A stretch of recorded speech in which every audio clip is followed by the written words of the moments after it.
He said it like a closing remark, not a threat. Quiet, practiced, almost gentle. "You'll never touch my money again." The words didn't sting because of what they meant. They hurt because I realized he'd been rehearsing them for years.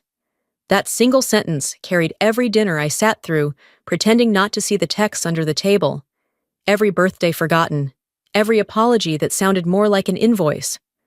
I had kept the peace the way women are taught to, by folding myself smaller until I almost disappeared. But that morning, in front of his mother's pearls and his lawyer's smile, something inside me stopped shrinking. I wasn't angry. Not yet. Just done. He still believes I'll play my part, silent, grateful, obedient. He has no idea the story he's been writing is about to lose its author. The courtroom was colder than I remembered. Light poured through the tall wooden windows, catching dust in slow motion, as if even the air didn't want to move too fast. The scent of polished oak mixed with expensive cologne, heavy and sharp, the kind that lingered long after its owner left the room. My hand rested on the white envelope beneath the table, its edges pressing into my palm like a pulse. The judge's voice sliced through the hush, calling my name. Each syllable carried the weight of a life I no longer recognized. Across from me sat the man who once made promises in the same voice he now used to give orders. His suit fit perfectly, every detail rehearsed. The calm expression, the faint smile, the show of control. His lawyer spoke with the confidence of someone who thought the verdict was already written. Words like dependence and no financial contribution floated in the air, sterile and cruel. I kept my gaze low, not out of shame, but precision. Every sound, every shift of tone, every glance told me more than they realized. The envelope beneath my hand wasn't evidence yet, but it would be. When the gavel struck, the noise echoed through the room like a gunshot. I stood, straightened my jacket, and felt the silence settle around me, steady, deliberate. Outside, the morning sun burned through the mist. Harriet caught up to me on the courthouse steps, her heels clicking fast. "What's next?" she asked. I met her eyes, the corner of my mouth barely lifting. "An investigation." They thought the case was over. They had no idea it had just begun. The afternoon was still, the kind of silence that hums under your skin. The bay shimmered silver beneath the late light, the surface rippling just enough to look alive. I drove home beneath the Spanish moss that hung from the oaks like tired memories, their shadows stretching long over the road. The house waited for me, spotless as always, too perfect to feel lived in. Dane used to call it our $1,000,000 haven. Now it looked like a museum of control, every cushion aligned, every trace of me erased. The wine glass on the counter still carried a faint lip print that wasn't mine. I walked into my old office, the one he'd once called our shared workspace, before he suggested that I rest, that I didn't need to handle numbers anymore. I could still hear his voice, soft but final. A woman shouldn't have to worry about money. It sounded generous at the time. Now I knew it was a sentence disguised as affection. In the bottom drawer, I found the bank files from the Whitman Hope Foundation. The pages were crisp, the ink clinical, the kind of neatness that hides rot. A transfer of $220,000 to Cayman Development Trust. Signed, Eleanor Whitman. I had spent years tracing other people's crimes. I never imagined I'd uncover my own family's. I photographed every page, each flash of the camera slicing through the dark like a blade. The images I hid on a drive tucked inside the coffee machine, a habit from a life Dane thought I'd forgotten. When I heard his car pull into the driveway, I poured coffee as if nothing had changed. The scent mixed with the cologne he brought back from New York. Sharp, foreign, deliberate. He leaned in the doorway, loosened his tie. "Still here?" "Nowhere else to be," I said, watching the steam rise between us like smoke. That night, my phone vibrated once on the nightstand. No name, no number, just a message. "Stop digging. Some stones should stay buried." I stared at the words until the screen dimmed. Outside, across the bay. The lights from Eleanor's house flickered against the water. I didn't need a signature to know who had sent it.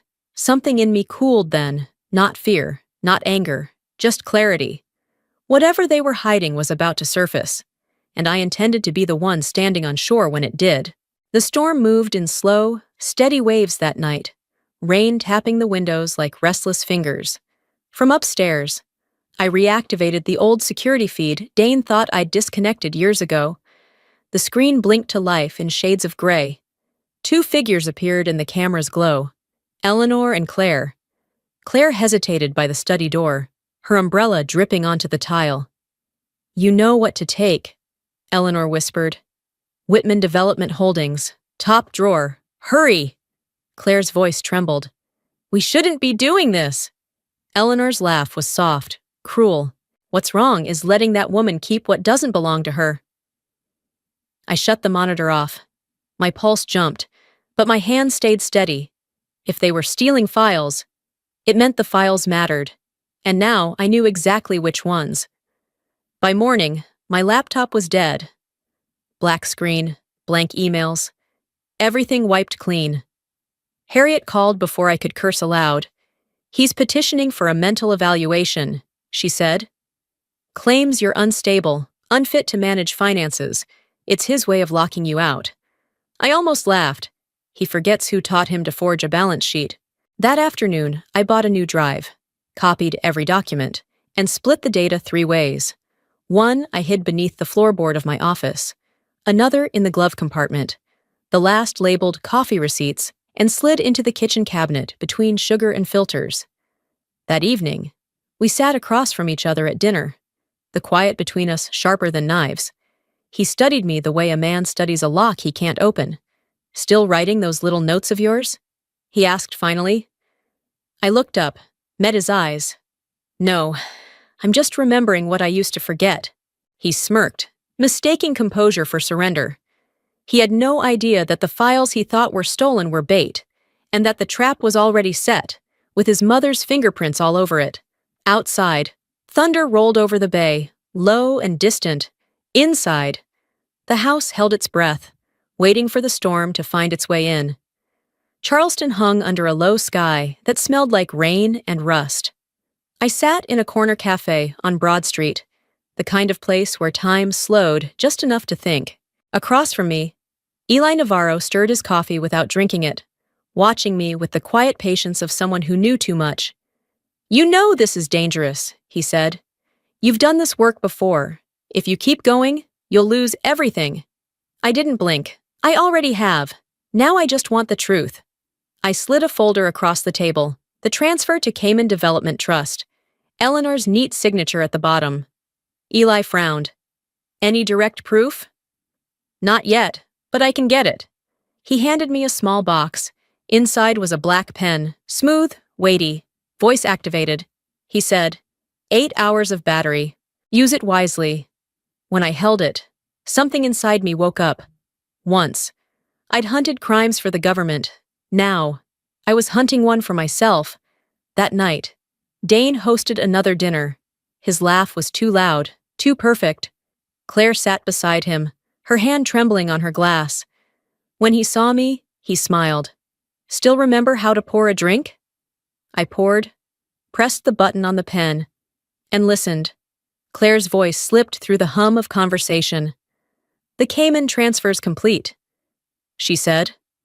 Dane's reply was soft, confident. "Good. Mother signs tomorrow." Later, alone in my room, my phone buzzed. "Good job, Mrs. Whitman. But now they'll start watching you too. Eli's warning, down the hall." Dane's voice carried through the door. "Don't let her leave. I want everything under control." The light caught his watch, bright as a shackle. When I opened my laptop, a hidden window flashed to life. The living room camera feed, not the FBI, him. He'd wired the house. I didn't close it. I wrote a note, held it up to the lens. "Keep watching. You're about to learn how justice works." Then I shut the screen and let him stare at his own reflection. Sunday morning light spilled across the table. Noah sat quietly, staring at his plate. Dane read the paper, calm as ever. From the outside, we looked perfect. The new watch on Noah's wrist blinked red once. "Recording?" I met Dane's eyes. I used to manage more than time, I said. His smile didn't reach his eyes. That afternoon, when he left, I synced the watch to my phone. One file, I pressed play. Dane's voice came first, steady. Eleanor, I'm worried about Claire. She's talking too much. Then Eleanor's reply, cold as glass. Don't worry, women like her just need a little accident. I saved the file, sent it to Eli. Minutes later, his voice, you just saved a life. No, I said. I just documented their own ending. That night, Dane came home reeking of whiskey. I know you're watching me, he said. Everything here belongs to me, except the truth. I answered. Later, I passed Noah's room. He was listening to the recording, tears shining in the blue light. Mom, is Dad bad? He whispered. When people fear the truth, I said, they build lies to hide it. He nodded, and I saw it. The moment he stopped believing in his father's perfection, Charleston glowed that Saturday night, golden light spilling over the harbor like melted brass. Inside the Harborview Hotel, chandeliers glittered over crystal glasses and laughter rehearsed to sound generous. The Whitman Hope Foundation Gala, where hypocrisy dressed itself in pearls. I walked in wearing silver gray, simple and quiet, no jewelry, no smile, just purpose. At the center of the room, Eleanor Whitman stood under the lights, pearls catching every flash of a camera. Tonight, she declared, we give hope to those who have none. Beside her, Dane smiled. Hand on Claire's back, his new accessory. I stayed in the shadows, raised a glass, pressed the tiny recorder inside my purse. The click was almost inaudible. Claire approached, voice trembling through a polite smile. You really came. I thought you'd stay away. And I thought you'd be smarter than this, I said. Her laugh faltered. My hand brushed the pearl bracelet on her wrist. Pretty, but real pearls are heavy. They pull you down if you fall in deep water. When the host announced a $500,000 donation from Whitman Holdings, Dane glanced at Eleanor. One small nod. Then Claire slipped. The Cayman transfer's finished? She murmured. Her face went white. Sorry, I didn't mean. I caught every word. After the gala, I found her in the parking lot, cigarette trembling between her fingers. They said I'll disappear if I talk. I can't take it anymore. Then stop protecting them. She shoved an envelope into my hand. The accounting ledgers. But she knows. She's watching me. Headlights cut through the rain. Eleanor's SUV pulled in, her voice slicing the night. She's braking. Keep her close. Handle it if you have to. By the time I turned, Claire was gone, swallowed by the dark. I texted Eli. She's in danger. I have proof. No reply. At home. I opened the envelope. Real ledgers. Transfers totaling $1.2 million, signed by both Dane and Eleanor. Each line a confession. Lightning flashed against the window, catching my reflection. Calm. Resolved. There would be no turning back. Morning came gray and heavy. The radio hummed as I poured coffee. A woman found dead on Interstate 26. Unidentified. My stomach tightened. I called Eli. No answer. Harriet. Nothing. I opened last night's audio. Eleanor's voice crackled through. If she talks, I'll handle it. One small accident. No one will question it. I sent it to Eli through the encrypted line. A minute later, his text appeared. She's safe. Stay still. We need them to move first. That evening, Dane hosted dinner. Eleanor arrived wearing black and a smile sharp enough to cut glass. Noah sat between us, silent, to family. Dane toasted. To truth, I said. He leaned close. You're destroying this name. No one will believe you. I don't need them to believe, I said. I just need them to hear. Later, Noah waited in his room, pale, trembling. I recorded dinner, he whispered, like Dad taught me. But for you, I hugged him. You just saved me, I said softly. Maybe you saved more than that. Thunder rolled as I caught Dane's voice downstairs. She won't stop, he told his mother. Don't teach me, she snapped. I fixed problems before you could count money. I hit record one last time. Their voices, their downfall, stored in a file named Monday. Outside. Lightning tore across the bay. My phone lit up. Arrest scheduled. Monday 9 a.m. I closed the laptop, looked in the mirror, and saw the truth staring back. He said I'd never fight. He was right. I didn't fight. I recorded. Sunday night fell heavy over Charleston. The kind of silence that comes before a storm tears everything clean. Wind howled through the oak trees. Rain slashed against the glass. And the city seemed to hold its breath. I slipped on a black coat, the white envelope, and a copy of the USB tucked safely inside my bag. When I started the car, headlights flared in the rearview mirror. Dane's car. He was following. I drove toward the parking lot beneath the Arthur Ravenel Bridge, where I'd once met Eli for safer conversations. The rain thickened as I stopped under the bridge. Then Dane appeared, drenched in shadow, rain sliding off his coat. His eyes caught the light. Cold. Metallic. "You think justice will save you?" he said, his voice swallowed by thunder. "No," I answered, pulling the recorder from my pocket. "But it'll remember you." He moved closer, his hand darting for my wrist. But I didn't step back. "You destroy everything just to humiliate me?" I held his gaze. "I'm just giving you back what you fear most. The truth." The recorder blinked red. His rage spilled over, his words cutting through the storm. "If not for my mother, you'd be nothing. Whitman blood is untouchable." Lightning split the sky, lighting his face, contorted, furious, fragile. I opened the car door, my pulse steady. "You're right, Dane. I can't touch your money. But I just recorded you touching your own downfall." I drove away, leaving him in the rain, alone, shouting into thunder as the faint wail of sirens drew closer through the storm. My phone buzzed. Eli's voice came through, calm but sharp. "We'll arrest them tomorrow at court. You did good. Stay quiet." I gripped the wheel tighter, heart pounding. The storm outside was nothing compared to the one finally breaking inside me. Monday morning came bright and clean. The storm scrubbed from the Charleston sky. Sunlight bounced off the courthouse steps, sharp and white. Inside, the room was packed. Press, cameras, strangers waiting for a show. I sat at the plaintiff's table, the white envelope in my hands. Across the aisle, Dane entered in a black suit, confidence stitched into every line.